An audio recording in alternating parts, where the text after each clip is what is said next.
Hi everyone, my name is Chris Martin. Welcome to Keto with me. It is day 49 on my journey back into keto. If you're new to my channel, check out my day 0 video where I cover the reason why I created this video series. All right, let's roll the clip.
All right, that was my clip. As you can see, it was a pretty good week. You'll see I switched to the 7-day format now, so there should be a number of dinners. I did some averages there.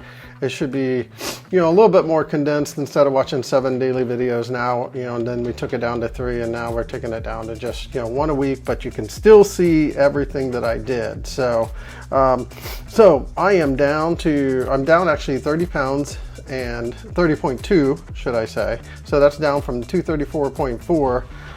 And then just in that 1 week, I lost 3.2 pounds. So the one thing I'm getting really excited about is that because I'm at 204.2, I'm like right next to getting to my 200. That's like a big milestone for me. Anytime I can see the 100s is just fantastic. So my average blood glucose for that week was 78. So now it's starting to stay down in the 70s.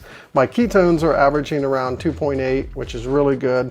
My Dr. Boz ratio is under 30. It's averaging 29. And the GKI is also averaging really good at 1.6. So during that week, I did 5 days of 1 meal a day fasting, so that was really good. And then I did then I started the last 2 days of it. I started a 72-hour fast, which, I started on Sunday, and then my new day starts on Wednesday. So I actually had to roll over that day into the next week. So, but I did end up doing a 72-hour fast, which was fantastic. I'll probably mention that again in week 8 because, I'm doing a 72-hour during that week as well, and also 9. So I had a variety of dinners you saw on there. So some pretty cool stuff. I had a Salisbury steak, which is really good. There's, a lot of recipes out there. Most of them use bone broth. Not bone broth, beef broth, and you just like 1 little tablespoon of I think it may even be a teaspoon, but of flour, and that's about it. That's about all the carbs that are in the entire recipe. So it's a really delicious recipe. And then we did some organic beef sausage, which I thought was fantastic. Got that from Costco. We ate out twice.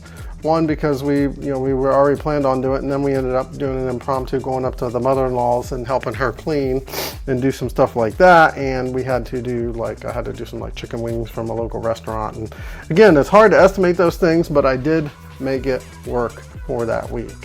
I'm trying to think if there's anything else I need to say as far as how the week went. I just thought overall it was a good week 7, and you know, excited to get to week 8 and 9 because I know one of those two I'm going to break that 200. So that's it for the daily clip recap. Let's get on to the goals. All right, let's take a look at my week 7 goals here. This is the first like full week where I, you know, for the diary series where I, just put all 7 days in. So it might take me a second to kind of explain it all. So as you can see, we've got all 7 days in here. My sleep averaged out really well, about 7.4 for the week, which is really, really good. Again, I'm not rarely waking up, and and so I'm getting really a lot better sleep. And then those days 46 and 47 there, those are the weekends, so you can see I can kind of get a little extra sleep on those days. So as far as eating goes, I've got like I mentioned in the daily recap, I've got a lot of OMAD is kind of where I live right now, so 1 meal a day. So I'm trying to keep it around 23 to 25 hours of fasting per day. And then I put 48 on the sheet, but only because 48, I did a 72, but it blended over into week 8. But it ended up being a 72-hour fast, which was really, really good. But that kept me in beast mode for that particular category.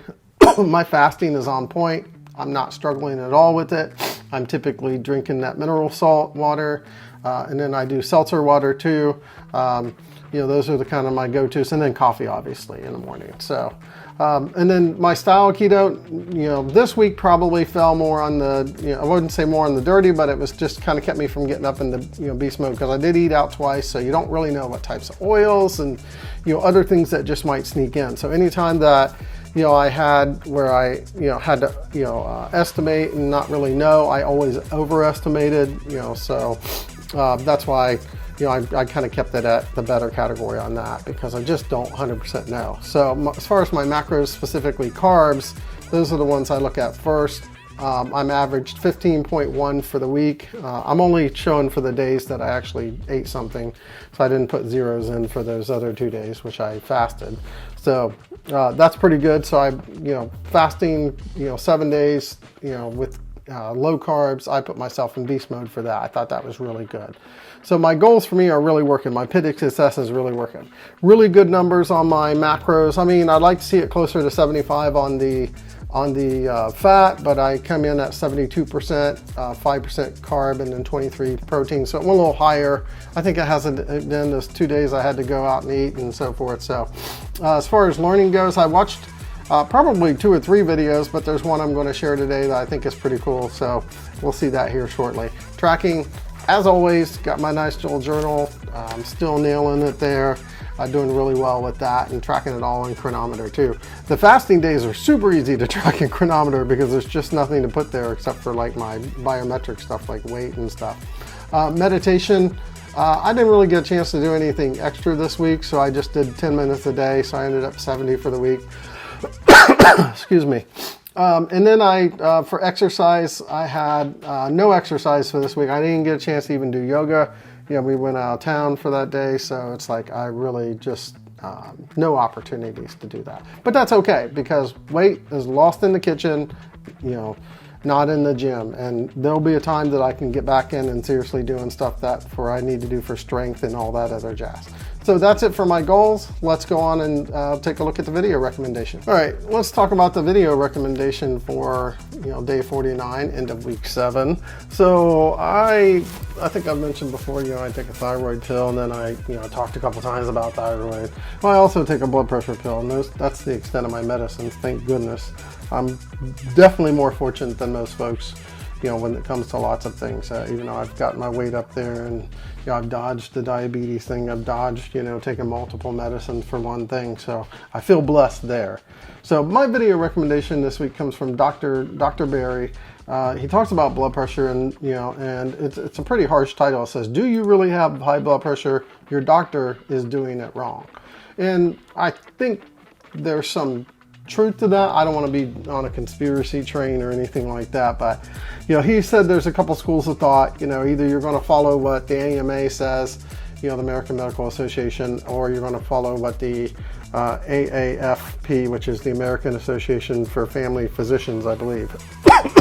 We all know the one less than 120/80, that's what the AMA, but the AAFP says less than 140/90. And that's the one you should be following. So, and you know, I see some validity in everything he's saying here. You know, one thing that he does a really good job is that, you know, he tells you like what the study basically was, you know, doing. The study basically has a lot of parameters. And you guys know, if you've ever maybe, you know, participated in a research study or just, you know, read some of them, you know, they'll tell you that under these circumstances we did X, Y, Z, and it should result in this. And some of those things are what he's saying that they're doing wrong. So, first of all, the AAFP's recommendation was also validated by another, it's in the video, I didn't write it down, I'm sorry, it's like Cochrane or something. Like, they go through and they make common sense recommendations based off of research studies. So they go through the research studies and then, you know, say what's realistic about this, and they certified that 140 under 90, under 140 over 90 is like is a more realistic target of it. So, you know, he mentioned that, you know, if you got it wrong, then you could be taking 1, 2, 3, 4 blood pressure medications, you know, unnecessarily, you know. And he's not saying run out and stop taking your medicine. He's saying maybe you should see if your doctor's doing some of these things wrong, just so you can go and, you know, maybe get a better reading. And one thing, and he mentioned this later in the video, but I'm going to mention it earlier, is that he said that in Europe that they really don't try to take it all that often in the doctor's office because it's not truly realistic, you know, that they want them to take it at home, you know, over, you know, period of time to get a better reading of actually what it is. And I thought that was actually pretty good. I know my brother checks his blood pressure readings at home fairly often. Sorry, I have a little bit of, I think, allergies that drained out and stuff like that. So, and he also said that your blood pressure sometimes, you know, regulates because of some other issues you've got going on in the body. So if you're, you know, if you're telling your body not to do it when it's trying to do it itself, it may be a reason why it's trying to, you know, go a little higher and so forth. So you might be, you know, screwing some things up there. Not you, but, you know, your doctor and stuff like that. So, and also if you take too much medicine, you know, you can have side effects from that. You know, and then if you combine medicines, there's unknown side effects that they can't predict no matter what. So I think we all know, like, if your blood pressure gets too low, you're going to get lightheaded, dizzy, and, you know, pass out or something like that, maybe even some fatigue. And he also said that it's okay to have an occasional high blood pressure, right? You get in an argument, you're getting, you know, worked up about something like that, yeah, your blood pressure is supposed to do that for that reason. So here's some things he said that can be done, that should be done in your doctor's office, and that were done in the research study. So if you're, you know, you don't want to be overly rushed getting there. You don't want them to rush you back. You don't want to be, you know, just in a rush state. You want to kind of be as calm as you possibly can, you know, when you go back there. So some things you can do, you know, don't let them run, don't run late, don't let them, you know, rush you back.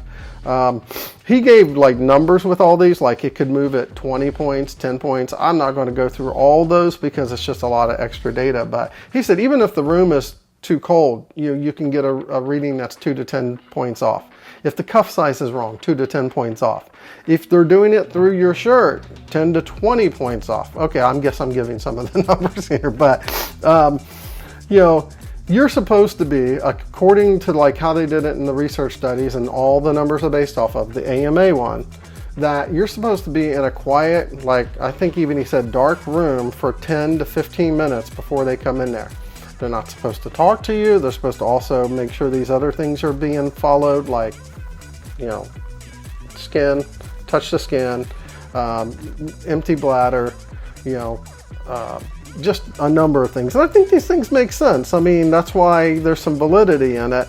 I've had the doctor come in before and say, it's a little high, let's just come back in 10 minutes. So I know my doctor tries to do the best that they can. So also they're not supposed to talk to you while they're doing it. I usually don't get that a lot with them, but if anything, I'm the person that tends to talk a lot. So, but those are some of the things. He had like a whole list of them here, and like I said, all these numbers and stuff that could move it.